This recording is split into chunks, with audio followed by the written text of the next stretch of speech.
I ashtu quajturi udhëheqës suprem, Ayatollah Ali Khamenei, I vendit të shkatruar nga lufta, do të thoshte kaq hapur dhe me budallallëk se e fitoi luftën me Izraelin, kur e di se deklarata e tij është gënjeshtër, si njeri me besim të madh. Ai nuk duhet të gënjej. Vendi I tij u shkatrua, 3 centralet e tij bërthamore u shkatruan, dhe unë e dija saktësisht se ku ishte strehuar, dhe nuk do ta lija Izraelin apo forcat e armatosura të SBA-s, me siguri më të mëdha dhe më të fuqishmet në botë, të jepnin fund jetës së tij. E shpëtova nga një vdekje shumë e shëmtuar dhe e turpshme, dhe ai nuk hap se të thotë faleminderit president Trump. Në fakt, në aktin e fundit të luftës kërkova që Izraeli të sillte një grup shumë të madh aeroplanësh, të cilët po shkonin direkt në Teheran, duke pritur një ditë të madhe, ndoshta eliminimin përfundimtar të tij. Do të kishin ndodhur dëme të jashtëzakonshme dhe shumë iranian do të ishin vrarë. Do të ishte sulmi më I madh I luftës, padyshim. Irani duhet kthehet në rrjedhën e rendit botëror, ose gjërat për ta vetëm sa do të përkeqësohen. Ata janë gjithmonë kaq të zemëruar, armiqësor dhe të pakënaqur, dhe shikoni çfarë u ka sjell kjo, një vend të djegur, të hedhur në erë, pa të ardhme, një ushtri të shkatruar, një ekonomi të tmerrshme dhe vdekje përreth tyre. Do të doja që udhëheqja e Iranit ta kuptonte se shpesh fiton më shumë me mjalt se sa me uthull. Paqe.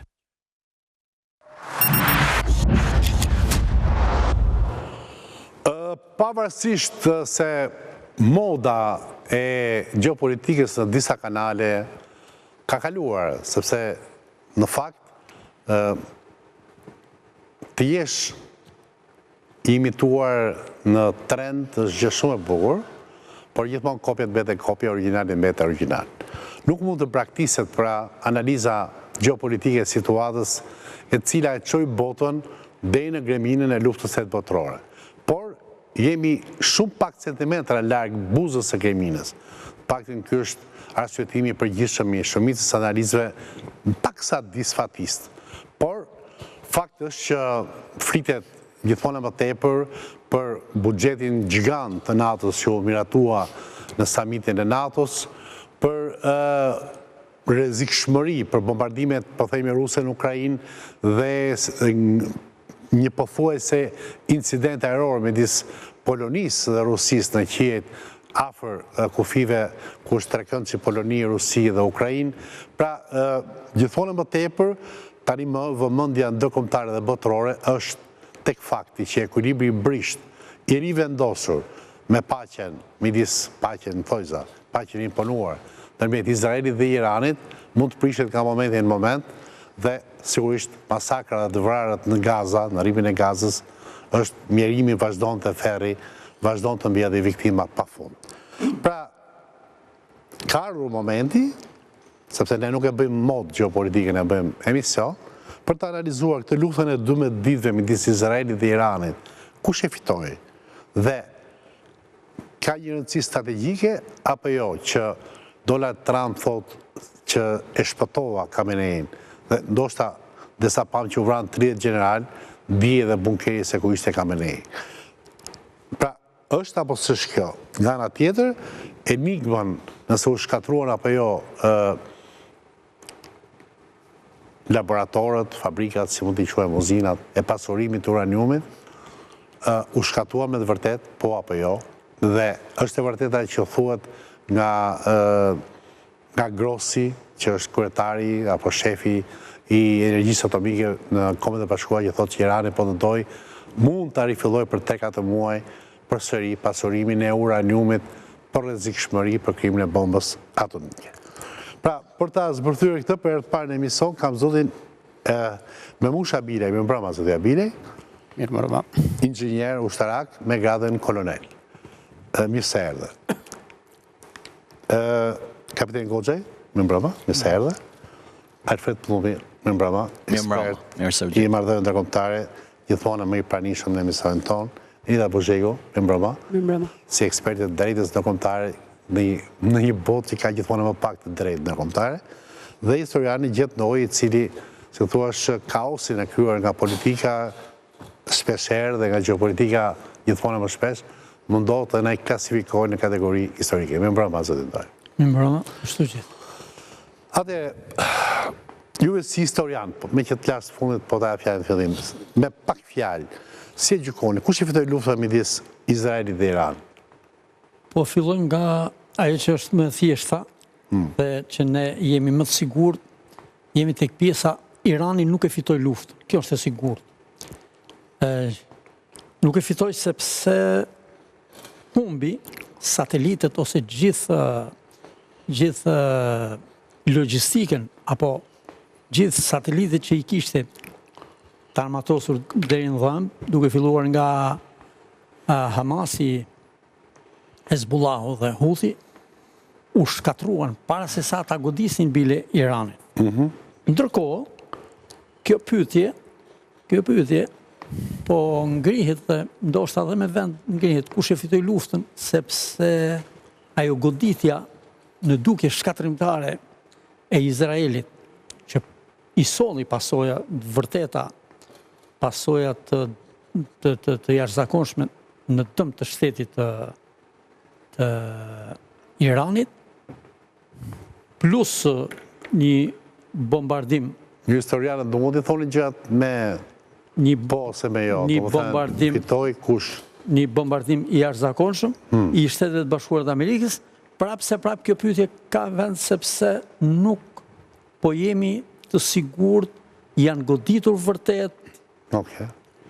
Për këtë kam Sitet bërthamore zotin Abile janë goditur vërtet dhe a është e sigurt që janë goditur apo jo? Sepse përderisa pasiguria ekziston qoftë në 1% të vogël, nëse ekziston, ajo është diçka që mbart rrezikun e vazhdimit të betejës. Një gjemi të sigurt sipas jush që Irani nuk e ka fituar luftën. Irani nuk e ka fituar. Por nuk e thua që as Izraeli ka fituar. Nuk rik kështu. Izraeli ka bërë hapa para. Ka bërë hapa para. Okej. Jashtëzakonshme. Gozej? Në aspektin e pyetjes është shumë interesante, pra në rast se e shohim në aspektin e dhunuesit dhe dhunuarit, pra kemi një që tenton të përdhunoj dikë dhe nuk arrin ta përdhunoj. Dhe në këtë moment themi kush është i fituari, ai që u tentua të përdhunoj apo përdhunuesi. Pra në këtë aspekt për mendimin nuk ka të fituar as të njëri as të tjetri. Por kemi në një aspekt humbje për arsye se dikush jemi në një luftë, pra në aspektin e një lufte, në procesin e një lufte, shteti që sulmon, pra në këtë rast kemi Izraelin, një shtet dhunues në këtë aspekt, i vuri vetes disa objektiva, pra 3 objektiva kryesorë. Objektivat kryesorë të këtij shteti ishin rrëzimi i qeverisë në Iran, pra ndryshimi i qeverisë, shkatërrimi i kapaciteteve raketore të Iranit dhe shkatërrimi i impianteve dhe gjithë programit bërthamor të Iranit. Të treja këto dështuan, pra nuk arriti të bënte asnjërin. Pra, qeveria jo vetëm që nuk u rrëzua, por u forcua, dhe në vend që të rrëzohej qeveria u rrëzua opozita, pra tashmë në Iran s'ka më opozit, pas kësaj që ndodhi totalisht, pra e shuaj të gjithë opozitën, kishin 20 vjet që opozita punonte, që financonte gjithë bota, tashmë kjo opozitë mori fundi. Duhet edhe 20 vjet tjera që të ringrihet në nivelin që ishte para sulmit të Iranit. Në aspektin e sistemeve raketore, pra u pa që Irani vazhdonte lëshonte raketa, por domethënë që nuk arriti të shkatëronte kapacitetet raketore të Iranit, kurse në aspektin e goditjes të programit bërthamor, pra nuk e shkatërroi, e dëmtoi, por nuk e shkatërroi.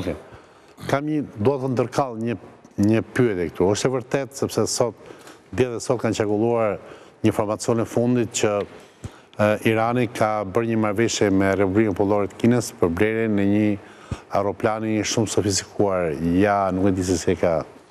J-10 është një aeroplan që ka Pakistani. Është në bisedime për ta, për blerjen e 35 sobëve, nuk ka akoma marrëveshje për atë punë, por edhe në rast se bëhet. Është një aeroplan dinjitos ky për aktualisht është një aeroplan i cili ka vlerë, por nuk mund të funksionojë jashtë kompleksit të ndërveprimit ushtarak në atë që ka Kina. Pra, në rast se merret vetëm avioni, në Iran nuk mund të plotësojë ato parametra që do të plotësonte në rast se do të kishte të gjithë parametrat e tjerë kines. Pra përfshi këtu radarin kines në tokë, avionët në ajër që do të mbulojnë avionët e zbulimit. Nuk vin paket? Jo, këtu është problemi, nuk është diskutuar paket. Pra këtu është problemi. Shumë Pakistani i mori paket. Avionët e zbulimit i morin në Kinë, avionët luftarak i morin në Kinë dhe mbrojtjen kundërorë i morin në Kinë. Pra janë të treja ndërveprojnë njëra tjetrën dhe ruajnë njëra tjetrën. Ndaj ishin të suksesshme. Nëse tani ky është hapi parë se është një çështje, një lajm i 24 orëve të fundit. Po edhe në rast se ndodh, pra në rast se ndodh duhet paktën minimalja 5 vjet që ata të marrin këta avionë dhe të përgatisin personelin e tyre. Pra nuk është se do merren nesër, nuk kanë vlerë për nesër. më thënë shpërqasok shumë dhe shkëqohet 5 vjetë, ato pilotët mund të kenë gati. Jo, nuk i ke pilotët gati, do t'i përgatitësh pilotët, se është komplet teknologji tjetër. Për një tip aeroplani. Pilotët janë vetëm për një tip aeroplani. Ate, mund të themi atë ndryshe që ta bëj pyetje ndryshe. Irani, duke parë që strategjia e përzgjedhur nga Ayatollah apo nga garda revolucionare, revolucionit islamik e tjera, për të mbështetur këtë zhvillimin e raketave tok-air e tjera, dhe mbajtja aviacionit ushtarak në nivele shumë të ulta me aeroplane Phantom apo aeroplan MiG-29 të vjetra me infet viteve 80, ka bërë një gabim strategjik sepse u pa që e përsia nga ajri që pati Izraelin mbi hapësinë ajrore të Iranit e bëri batërëtia. Jo, nuk ka bërë asnjë gabim strategjik, duke qenë se armikun kryesor kanë Izraelin, pra me avion nuk mund të përsye se avionët iranian nuk do të mund të kalonin në asnjë hapësirë ajrore të vendeve arabe për të vajtur për të sulmuar Izraelin, pra nuk do të jepte leje as. Për të mbrojtur hapësirën ajrore të Iranit. Për të mbrojtur hapësirën ajrore të Iranit, ekziston mbrojtja kundërajrore jo aviacioni. Aviacioni përdoret shumë pak në Iran në këtë aspekt. Shumë rëndom. Po nuk është përdorur sepse edhe avionët pavarësisht asaj mashtrimit që është bërë deri më sot nga mediat kryesisht izraelite dhe kanë marrë edhe mediat e tjera botërore, avioni izraelit nuk ka pasur në qiellin e Iranit. Të gjitha filmimet që janë dhënë janë filmime të marra nga dronët, sepse ndryshon filmimi marrë nga droni, ndryshon filmimi marrë nga avioni. I vetmi filmimi marrë nga avioni ishte mbi një filmim në qytetin e Bandar Abbasit. Bandar Abbas është një qytet poshtë në jug, qytet port i cili nuk u godit asnjëherë. Është një debat shumë specifik, po unë duhet ta ngacmoja. Atë, zotja Bilaj, një nga pikpyetjet kryesore, kolonel, është që këto bombardimet mbi sitet e pasurimit të uraniumit patën sukses plot, mesatar, apo vetëm një gërvishtje? Bombardimet që u realizuan nëpërmjet aviacionit amerikan, patjetër kanë shkaktuar dëmtime në impjantet e pasurimit të uraniumit, po nuk është raportuar për asnjë rrjedhje materiali radioaktiv, do me thënë nuk ka shpërthyer urani që përpunohet dhe pasurohet në atë. Siç duket, aty një sekond. Do të thënë, pra që të kuptojmë logjikën e analizës për ju. Pra, nëse uraniumi bie në kontakt me predha të cilat krijojnë një temperaturë shumë të lartë, mund të krijojë radiacion, mund të krijojë një re radioaktive. Uraniumi që ndodhet në impjant, që është duke u pasuruar, ndodhet në formë gazi. Nuk është as metal, është gaz që futet në centrifugë dhe pasurohet, me një teknologji të caktuar. Centrifugat janë ca element të hollë prej alumini, të cilat me goditjen e parë prishen.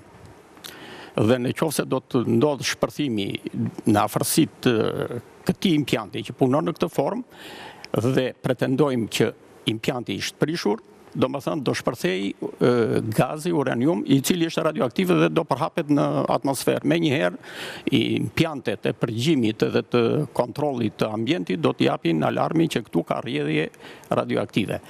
Kjo do të thotë që impjanti mund t'jetë dëmtuar, po uraniumi nuk ka ndodhur aty. Është larguar më përpara, ose nuk është arritur të goditet nga bombat e thellësisë. Dhe u goditën 3 impjante të cilat merreshin me pasurimin e uraniumit, po në Iran janë më shumë se kaq. Që mundet që të vazhdoj pasurimi i uraniumit në impjantet e tjera. Në qoftë se është larguar, është dërguar në vende të tjera sekrete, që mund të rikthehen, të riparohen dëmet dhe të vazhdoj. Për sa kohë mund ndodhi kjo, pak a shumë? Kjo do disa muaj. Për disa muaj ne mund shohim aeroplanet B2 përsëri mbi Iran. Gjatë të kësaj kohe mund të ndodhin. Nuk beson. Se s'ka më bombë. Edhe 10 bomba kanë të atilla. 24 kishte bomba, kishte GBU 57, 24 bomba gjithsej Poseidon Shtetet Bashkuara të Amerikës. 14 kanë mbetur 10. Kështu që nuk kam Shtetet Bashkuara të Amerikës ja japin publikut këtë lajm, domethënë që ne kemi ngel pa bomba, janë armë konvencionale dhe dihet se vërtetë. Janë dhe dihet se sa prodhohen. Tani puna është këtu që të rigjenerohet. Është sekret ushtarak. Jo, s'është sekret ushtarak. Nuk është ai sekret ushtarak, është njësoj si sasia e gjitha raketave që dihet prodhohen kaq raketa, kaq ka dihet kapaciteti. Është një armë që se kanë tjerë.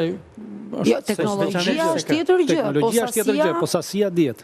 Po pse dihet sasia? Sepse ato sasinë deklarojnë në Ministrinë e Mbrojtjes kur bëhen edhe këto referimet që aty ndodhin. Referenca mund të jetë komplet fake, se do ta marrë vesh. Është histori tjetër, flasë për atë që aktualisht me kushtet që është vetëm 2 vjet. Kapi mirë ndoja të tani. E sa janë shpenzuar këtë herë pak a shumë? 14, nga 24 janë harxuar 14, kanë mbetur 10.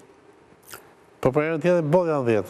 Tani kompania që prodhojnë këto bomba ka marrë një porosi tjetër për të bërë një tip tjetër, për të depërtuar në thellësi më të madhe. Për të shkatruar objektet të tjera që i dinë se ku janë. Kjo kompania? Për sa kohë bën të prodhon të bombat? Ajo do disa muaj. Për të bërë bombat? Po. Po, disa muaj do Irani për të pasuruar. Projektet dhe do bën testimin që ta prodhosh, pastaj do bësh testimin, pra do gati një vit që bomba jetë efektive. Pse të testohet në Iran direkt? Jo, nuk e teston dot direkt, do shkosh edhe një pyetje çdo prodhim testohet në një poligon të caktuar. Dy presa, se po ta testosh direkt edhe dështosh. Kisha një pyetje nëse ka mundësi. Urdhoni. Ju that opsioni që do të thënë nuk ka rrjedhje, kjo është e sigurt, por rastet që supozuat ju që shpjeguat që nuk ka rrjedhje janë ose uraniumi është hequr më përpara, ose nuk ka mbritur, nuk është prekur bomba për ta prekur dhe për ta prishur. Kam një pyetje, nëse e ka prishur, por masivi malor ka rënë mbi të, e eviton rrjedhin apo jo? Kjo është e pyetje. Bomba krijon një krater shumë të madh. Krater, po kemi dhe mbi vendosit të gjithë materialit. Sasia e eksplozivit është 2 tonë e gjysmë në atë bombën. Po. Ky shpërthim bën një valë sismike të jashtëzakonshme dhe e shkatërron objektin nëntoksor me goditje sismike. Dhe njëkohësisht hedh material jashtë dhe gurët e të gjitha dhe materialin tjetër që është aty brenda. Patjetër lënda radioaktive do dalë jashtë.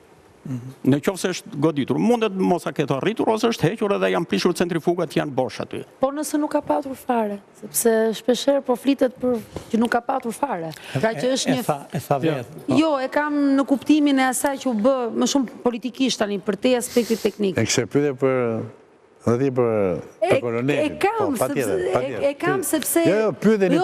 Më pëlqeu mënyra si e shpjegoi dhe koincidon me atë që ishte dhe një nga. Mu vjen që ta shohim kolonelit tani në shumë emisionare. Ishte një nga hamendësimet, po një nga deklaratat që dha edhe Grossi, shefi i agjencisë për sa i përket këtyre agjencisë pjesës atomike të pasurimit e tjerë, që hodhi këtë hipotezë në rreshta, por që tha që eventualisht tha mund mos këtë patur dhe fare. Pra, në raport me atë që ju thatë, mund ketë mundësi që mos këtë patur ose është hequr përpara duke e ditur inteligjenca aeriane ka marrë vesh që do goditet, ose ishte thënë do të godisin, dhe kjo është politika më ta duan të prishin lavdin Trumpit. Trumpi është në qendër të shtetit. Jo, është fakti sepse Grossi e ka thënë atë, po Grossi bie ndesh me veten për arsye. Grossi ishte ai i cili 2 javë përpara sulmeve deklaronte që Fordo është në gjendje pune, pra nuk mund të themi. Jo, ai tha ne nga të dhënat që kemi mund të jetë arritur. Tani pyetja akoma më specifike, nëse më lejon të kurioziteti, pastaj është pjesë e një gjëje që kurioziteti publiku që më pëlqen. Në rastin se këto centrifuga, supozojmë janë spostuar, po marrim rastin e Grossit për Fordo, a lën gjurmë aty? Pra, mund të lën veturina? Centrifugat rrinë aty, hiqet substanca brenda, gazi, uraniumi ndodhet në formën në formë gazi, në formën e heksafluorurit, nga ana kimike, heksafluorurit i uranit. Me tuba, ai mlidhet në një vend të caktuar. Po anë lën mbetje, se zakonisht e flasin për këto skorjet e mundshme. Ai lën gjurma, gjëra të vogla, po që nuk ngrën pesh ato. Ajo pra nëse goditen nuk ndikojnë në përhapje. Nuk ndikojnë. Në pjesë rezative. Ajo sasi prej 400 kilesh, për shembull, në mos bëhet 7 pyetje mbas pyetjes. Impjanti më i madh i pasurimit është në Natanz. Atje janë 10.000 centrifuga që punojnë. Unë një gjë të them. Dhe centrifugat mund të prishen, nëse është hequr lënda aktive, ato centrifugat zvendësohen. lënda aktive Për sa kohë të zëvendësohen. Irani kanë dispozicion rreth 50.000 centrifuga. S'ka problem, për sa kohë e di që është më të rejtë që t'japësh përgjigjen, për sa kohë zëvendësohen centrifugat? Centrifugat zëvendësohen shpejt, po është puna. Janë në gjendje, janë të vështira për të prodhuar, janë teknologjinë e tyre ato. Ka stok të këtyre gjë? Irani, të dhëna të ndryshme flasin që Irani ka rreth 50.000 centrifuga, nga të cilat në Fordow kanë qenë 7.000, 10.000 në Natanz, edhe të shpërndara në vende tjera. Më përparuarat i ka në Isfahan, që janë rënënta. Jo, në Isfahan nuk ka pasurin, sepse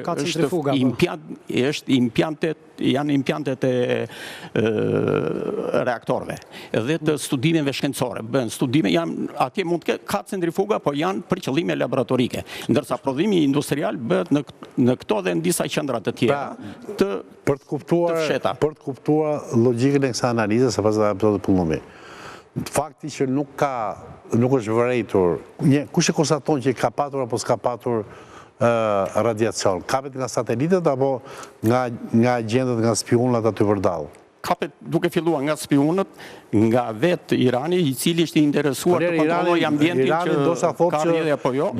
Irani, se ato bombat 14 tonë që Amerika, thotë që jo s'ka patur, se nuk do. Do që t'ja prishi fesin Amerikës. Izraeli për shembull ka një rrjet të tërë agjentureal që vepron në Iran të gjitha nyjet administratës dhe ata raportojnë për çdo gjë që ndos aty. Çfarë ka thënë Izraeli se Mossadi këta? Nuk kanë raportuar që atëherë domosdoshmë s'ka patur shkatrim. S'ka patur. Për gënjen presidenti Trump. Jo, është dëmtuar impjanti. Po, lënda aktive është hequr, ose nuk është prekur. Do dëmtimi impjantit nuk do thotë që është shkataruar programi për impjanti do filloj të riparohet. Në qoftë se duhet. Tani, djalli fshihet në detaje. Ky detaj është shumë rëndësishëm, do thënë, nëse që kanë prishur ca centrifuga, të cilat i zëvendëson shumë shpejt, uraniumi pas ka ivur, se thonë një vërnuj, apo është një sabotimi fitores së Donald Trumpit. Tani, kjo kohë që derisa të ringrihet sistemi i pasurimit i uraniumit, do të shfrytëzohet nga politika ndërkombëtare për të gjetur një zgjidhje diplomatike ose politike me Iranin që të mbyllet ai programi i famshëm që vajti mbi 30 vjet që po më duket se kjo është një konspiracion është një konspiracion kundër Trumpit. Se unë mendoj që edhe shërbimi inteligjent izraelite që vdesin ta fusin Amerikën në këtë luftë kundër Iranit, ndoshta ato japin fake news, thonë që s'ka radiacion, Irani do të bëj politikë që thotë që Amerikanët s'ta bëjnë asnjë gjë, sepse ne në gojë ujku të hedhim valle, si thoshim ne në kohën e komunizmit. Dhe kështu që njëre do përgjashta Donald Trumpit. Po Trumpi sa këtë, si thua zoti Vllovi? Po tani të shohim një gjë, ne të shohim reagimin e regjimit iranian. Ai nuk mundet me sakrifiku njerëzit e vet për mos të kishte dështim. Ka arrestu 600 vet dhe ka vra edhe disa. Përsa i tokon shërbimit inteligjencës dhe informacionit, ishte dështim total i Iranit. Sepse Irani në fakt ishte edhe vetëm se ndoshta nga Rusia të paktes mundet që u la në balë.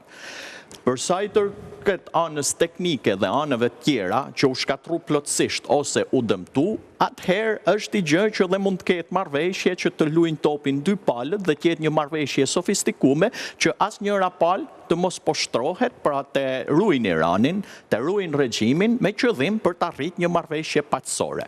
Sepse edhe Izraeli po Amerikën nuk e fitote këtë aksion. Nuk deri në këtë pikë, se fitore të plot këto nuk kishte, se ishte vetëm 12 ditë luftë, ishin goditje kundër goditje, edhe në fund ranë dakord të gjitha palët që tulen në truezën e bisedimeve. Ti mendon që ka qenë një që ruajtje e regjimit, se kjo pyetje, pse u shpëtua Khamenei.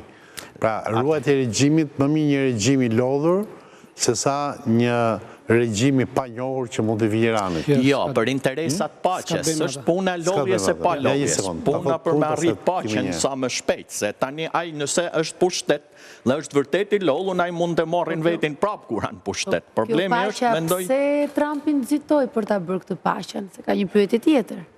Jo, nuk kanë... Diçka tjetër erdhi, që cënonte në mënyrë të drejt për drejt interesat më të fuqishme që janë ato ekonomike të Amerikës. Së fundonit Amerika për atë shuhet dhe për atë po lufton. Dhe Irani nuk u duki but në ato që dha kundër përgjigje, le të themi. Sepse Izrael, Iran, të dyja, ishin kokë më kokë dhe ne e pam. Pra, edhe ajo kundër forca, kundër aerore i Izraelit, që gjithë mendonim që ishte e pathyeshme në mënyrë absolute, të paktën ky ishte mesazhi për cilë në gjithë këto vite, Irani tregoi që e goditi në zemër të vet dhe goditi deri qendrën e inteligjencës. Para mo Iranit i vran njerëzit kryesor. Mos harro se nënën e shërbimit Izraeli doli shumë më i fortë. Jam shumë dakord. Musadi dihet që është më i fuqishëm. Jam dakord me ty. Musadi dihet që është më i fuqishëm dhe nuk është ky problemi. Izraeli nuk fitote Nuk është ky problemi. Problemi, dakord, ne jemi dakord këtu. Po them që në aspektin e kush e fitoi luftën apo nuk e fitoi, duhet të shohim pak më gjerë. Kamera është më i gjerë, sepse në ato 12 ditë të dyja treguan që ishin të fuqishme për të shkatërruar, për të kërkuar, për të bërë dëme masive. Ama interesi i Amerikës që u fut në lojë ishte menjëherë, mbasi filloi kërcënimi fillestar dhe bursat u luajtën mendsh, ku Amerika filloi të humbi shumë në ato që ishin titujt në bursë, Nasdaq, Dow Jones u shkuan. Dhe pikërisht pra, dhe këtu hyri Kina në lojë. Më shumë se Rusia hyri Kina në lojë. Pra këtu jemi, Paqa nuk u fut luft, por hyrin lojë në kanalet të tjera. Këtu fillon historia e Paqës. Kinën e dorëzoi Trumpi, sepse Kinën e mërtheu, se do të rovë Kinën që të bënte marrëveshje ndërkombëtare. Irani nuk kitem shtetjen e duhur as prej Kinës, as prej Rusisë, jam dakord. Kaluam u zhvendosëm. Tani, Po, e kisha fjalën goze se i thash për parë ndalova, vetëm kaq. Dohen teoria e tij është pse pyetja që është kjo. Pse nuk u vra Khomeini? Atë desha. Okej, dhe tani deri bëni debat, bëni bisedë po. Amerikanët nuk kishin interes, pra vrasja e Khomeneit ishte interes për izraelitët në mënyrë që të fusten në luftë e Bashkimit të Amerikës. Pasi në rast se vdiqe vriste Khomenei, atëherë reagimi jo vetëm i Iranit, por reagimi të gjithë vendeve të tjera të cilat kanë marrëdhënie me Iranin, siç ishin Hezbollah e Houthit, do të sulmonin çdo lloj baze amerikane dhe nuk do të kishte më njëri që do të mund t'i ndalonte. Për arsye se ata i mban vetëm vendimi dhe fatva e Khameneit. Se ai është edhe udhëheqësi shpirtëror i tyre dhe në momentin që ti vret udhëheqësi shpirtëror, atëherë nuk ka aktualisht Khamenei nuk ka përcaktuar se kush do të jetë pasardhësi i tij, akoma nuk e ka caktuar dhe duke mos pasur një caktues të tillë. Në këtë luftën se kush do të zgjidhë vendin, atëherë të gjithë ta proksit e Iranit do të sulmonin çdo gjë dhe lindja e mesme do të shkojë, jo vetëm që do të shkatërrojë, por Shtetet Bashkuara të Amerikës do të ishin të detyruar të hynin në një luftë të cilën nuk duan të hyjnë. Dhe për këtë arsye u desh ndërhyrja e Shtetit Bashkuar të Amerikës në këtë lloj skenari të këtij bombardimi të Ti mendon që koordinatat e bunkerit të Khameneit ishte një bluf shërbime sekrete izraelite apo ishte reale? Shiko, se ku janë bunkeret ku rrin këta udhëheqësit ato dihen, pra nuk është diçka që nuk dijej. Problemi është që Izraeli nuk ka kapacitete për të goditur këto bunkere, pra nuk ka bomba për të goditur këto bunkere për të shkatërruar. Dhe shkatërrimi do ishte sipërfaqësor dhe jo në bunker. Normalisht ndërhyrja ta prin gjunë për shtëpi, nuk e pritet sulmi fare. Po sepse ndodhi ajo që pra, shiko, kur Izraeli sulmoi në fillim, sulmoi anën ushtarake dhe priti që Irani të kundërpërgjigje të gjitha bazave ushtarake amerikane siç kishte thënë që po sulmuam do godasim.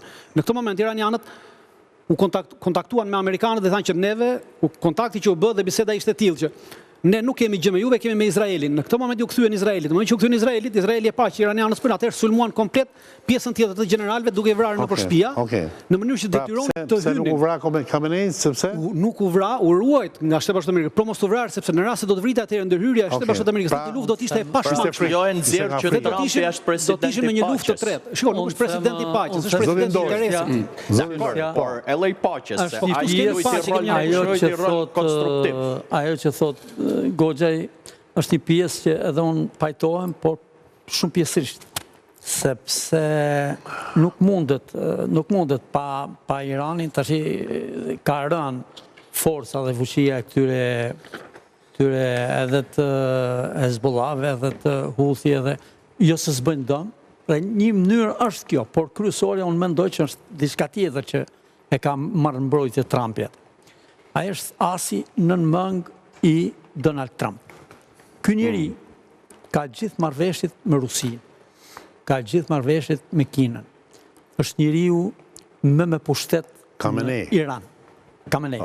Ndërkohë që Donald Trump dhe paktën Shtetet e Bashkuara të Amerikës nuk ka një plan për të rrafshuar, për të shkatruar Iranin. Nën kuptohet kjo, se s'ka arsye.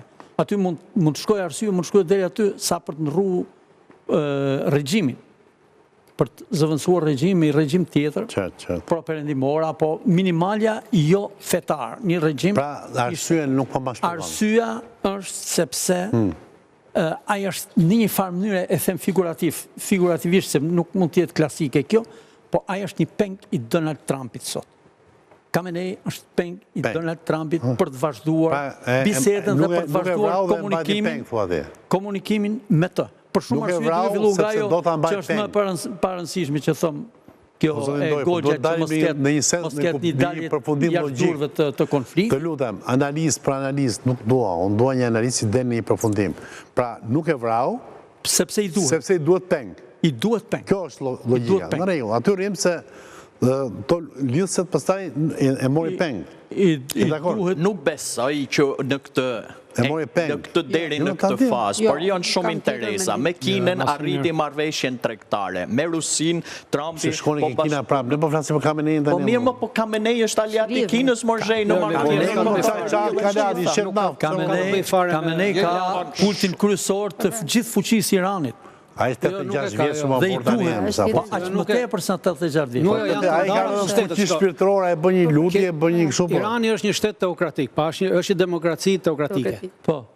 Demokraci fetare. A i fuqia e ti është, pra, të çështjet e armëve bërthamore, pra aty ka fuqi dhe ka se ka fjalën e fundit ka Fedvan, sepse është kryetari i Këshillit Fetar të Iranit, ka marrëdhëniet e jashtme të Iranit, pra me cilën marrëdhëniet e jashtme të Iranit, kurse pjesën dhe kontrollon vetëm gardën revolucionare. Pjesët e tjera ushtarake nuk i përkasin atij, përkasin presidentit. Është mjaftueshme për të komunikuar Trumpi me Iranin, me shtetin e Iran. A mjaftueshme? Ky personi kyç të komunikimi deri më sot ka qenë nëpërmjet presidencës iraniane. Mendoj pak më ndryshe, sepse rrëzimi me njëhershëm i regjimit, vrasja e Ayatollah Khameneit do të shkaktonte një luftë civile në Iran dhe pasojat do ishin të paparashikueshme. Punë e parë, Evropa do të trëmbesh nga një turmë e madhe emigrantësh, që parashikoheshin nga 10 deri në 15 milion njerëz që do ikin nga vatrat e luftës dhe do i përplasen Evropës. Pra, i trëmbet kësaj në radhë të parë Evropa. Natyrisht, për të mbajtur këta njerëz, do angazhohesh Evropa, po do angazhohesh dhe Amerikas, se nuk e lë Evropën në atë gjendje të i përballojë këto. Si kemi nga Shqipëria kur Enver Hoxha. Problemi i dytë është që rezervat e naftës do shkatërrohen. Do ketë një rritje çmimi të jashtëzakonshme. Edhe Evropa që është pa naftë, më shumë i trembet kësaj se sa çallmave të atyre. Po, Amerikës si bëhet mirë, Rusi si bëhet mirë. Prandaj, të dyja këto gjëra e tremën, edhe Amerikën, edhe Evropën. Dhe hajta mbajmë si luftë civile s'mund të ketë, sepse u vërtetua, pra fakti që u sulmua garda revolucionare, u sulmua me idenë se po sulmohet garda revolucionare, opozita iraniane, e cila kishte 20 vjet që financohej nga Washingtoni, Londra, Parisi, Tel Avivi, ishte mbushur me prralla, çdo vit duke bërë mbledhje, duke thënë që po u vra garda revolucionare, po u zhduk udhëheqësia e gardës revolucionare, në Iran do bëhet revolucion. U zhduk udhëheqësia e gardës revolucionare, në Iran nuk ndodhi asnjë revolucion, sepse nuk ekzistonte, pra nuk ka luftë civile në Iran, si do ishta bëjmë. Nuk ka kushtet atje për të ndodhur. Po s'ka pasur pra luftë civile, edhe po vra Ayatollahi nuk ka luftë civile. Ayatollahu duhet për të mbajtur qetësinë dhe rregullin në Iran. Sepse janë këto dy probleme. Problemi naftës, lufta civile është shpejt të ndodhë tash, sepse një sulm të zbuluara si i Izraelit i pasuar të tilla që do ta çojnë Iranin në vendin e dytë të naftës. Investimet që parashikohen të bëhen këtë vit në burimet e reja të naftës përfshin $500 miliard. Ku në Iran? Në Iran. Dhe të gjitha këto do merren nga Amerika, gjithë kjo teknologji në burimet e reja. Qartë. Përsa përket luftës civile, të kaloj një hapësirë publicitare, sepse duhet, kemi Unë Qafshtama dhe Optika Luani, pastaj publicitet.